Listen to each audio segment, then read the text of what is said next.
अंबेडकर साहब का ये प्रांगण इस कार्यक्रम के चुना गया है, ये इसके लिए बहुत बहुत धन्यवाद इन हमारे पैगाम के कार्यकर्ता का।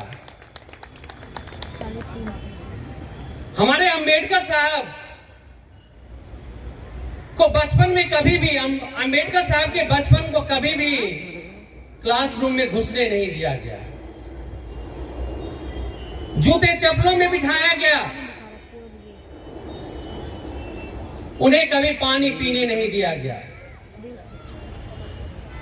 अंबेडकर साहब उसी बचपन को लेकर के जब ब्रिटिश और कोलंबिया यूनिवर्सिटी में जाकर के अपना पठन पाठन का पूरा करते हैं, तो वहीं 600 वर्षों के इतिहास में सबसे बेस्ट स्टूडेंट का award the symbol of knowledge लेकर के आते हैं, वही हमारे डॉक्टर अंबेडकर साहब हैं।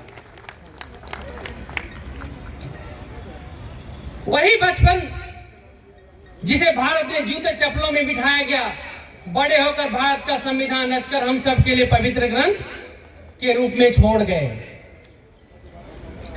तेरे बलिदान से मिली है मेरे वजूद की शोहरत, मेरा जिक्र ही कहां था तेरे संविधान से पहले, मेरा जिक्र ही कहां था तेरे संविधान से पहले। 1950 ईस्वी में हमारे बाबा साहब कश्ती को आजाद किए थे, लेकिन उसमें सवार मुसाफिर आज भी गुलाम है, मानसिक रूप से और धार्मिक रूप से। उस गुलामी को आजाद करने के लिए देश का कौन बेटा आगे आएगा, सवाल सबसे बड़ा ये है।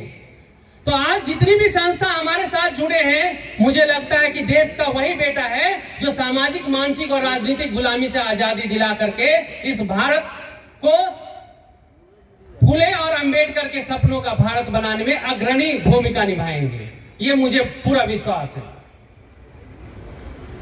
और मुझे कहा गया है कि WTP के बारे में, मैं WTP के बारे में नहीं, मुझे तो पूरा भारत चाहिए, मुझे सिर्फ WTP नहीं, मुझे पूरा भारत चाहिए।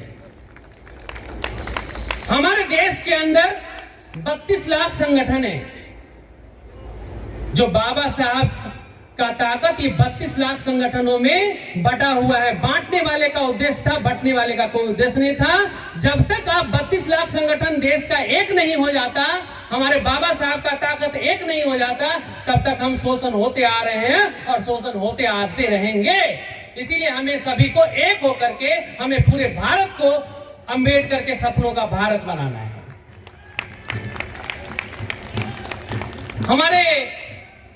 मैं इसीलिए कहता हूं कि मुझे पूरा भारत चाहिए, क्योंकि ये देश इज्जतों का वो चादर है जिसमें लाखों करोड़ों धागे लगे हुए हैं। अपने अपने चॉइस का धागा आप निकाल रहे हैं, ये धागा तो मिल जाता है, लेकिन जरा सोचिए कि ये चादर की इज्जत तार तार होती है, ये चादर की इज्जत तार तार होती है। इसीलिए मैंने प्रण किया है कि हमें पूरे देश को एक करके ही दम लेना है और अपनी सरकार स्थापित करनी है। WTP, पैगाम और SRA के साथ मैं 4 साल से मैं काम कर रहा हूं। उनके बारे में मुझे बताना है कि जो उन्होंने कार्य किया है कास्ट सेंसस पे, आज तक के इतिहास में कभी भी 70 साल के इतिहास में हमारे लगभग 300 सांसद आज वर्तमान मौजूद हैं, लेकिन कभी भी हमारे लिए आवाज नहीं उठाए। उन सांसदों के साथ बैठकर बातें की जा रही है, बातें की गई है और उनको भरोसा दिलाया गया कि हम सब आपके साथ हैं। इसीलिए संसद से सड़क तक उन्होंने कास्ट सेंसस के लिए आवाज उठाना अब शुरू कर दिया है। उन सांसदों का भी बहुत बहुत धन्यवाद।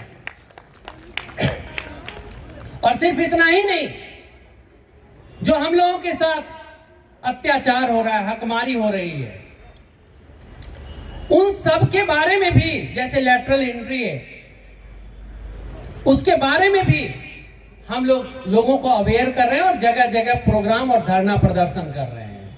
और भी बहुत सारी ऐसी स्थितियां हकमारी है, जैसे ग्रुप ए में इंटरव्यू की समाप्ति के लिए हम लोग प्रयास कर रहे हैं। और WTP, पैगाम और SRA मिलकर जोरदार आवाज उठा रही है। सड़कों से संसद तक धरना प्रदर्शन भी हो रहा है, आंदोलन भी हो रहा है।